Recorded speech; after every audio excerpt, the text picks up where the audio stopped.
Israeli Prime Minister Benjamin Netanyahu is still trying to put together a working coalition after his party's narrow win in the polls recently. For more, we're going to talk with the Finance Minister of Israel, Yuval Steinitz. Welcome. Good to have you here. My pleasure.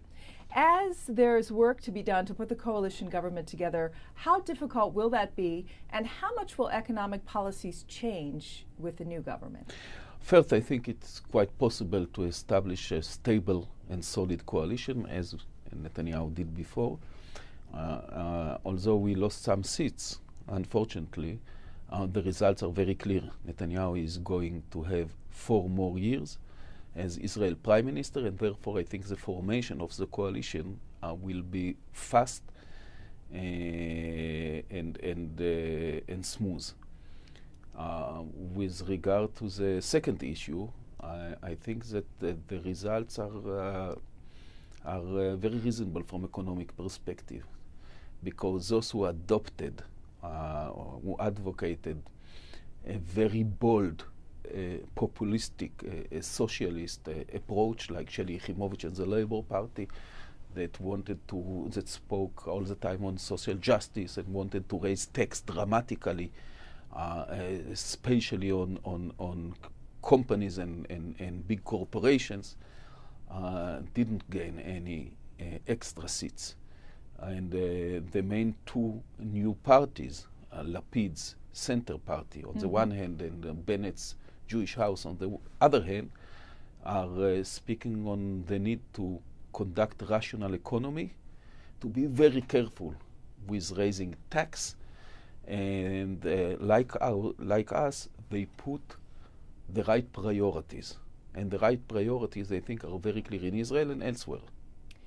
Economic growth and job creation are more important than almost anything else today. Is that the biggest economic challenge facing Israel right now? Yeah, like the rest of the Western world. Yeah, you know, when I was appointed finance minister at the beginning, after the second quarter of 2009, we did suffer from negative economic growth of almost minus 3%, and unemployment was close to 10%, 9.5%. Since then, since the beginning of 2010, Israel did relatively well. We are number 1 in economic growth in the Western world for 3 years in a row now. And we are number 1 in job creation per capita.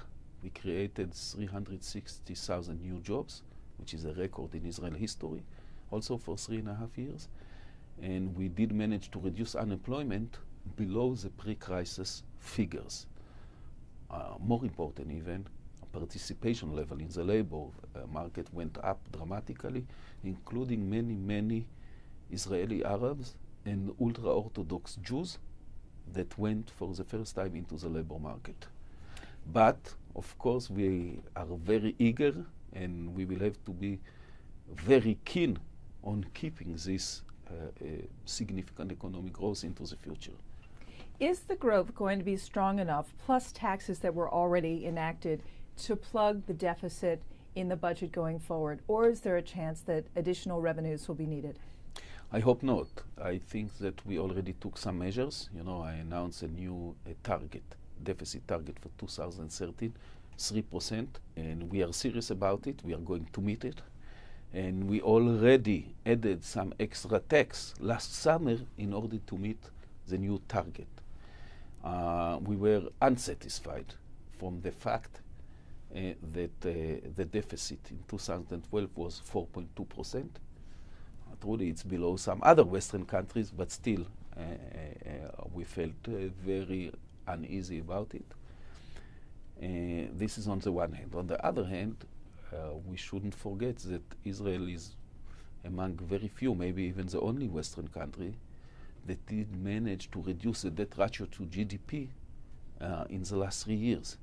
Is there any possibility that defense spending will be raised in the next budget? You know, it's too early to say, but I think that it might go in the opposite direction. Lowered? Yeah, that we might have to make some moderate, reasonable cuts, at least for a year or two, also on defense. But it's still too early. I mean, first we have Right. to establish the government, the coalition, and then Right. we will have to decide about the next year budget. Israeli Finance Minister Yuval Steinitz, thanks so much for your time. Thank you. I'm Rhonda Schaffler. This is Reuters.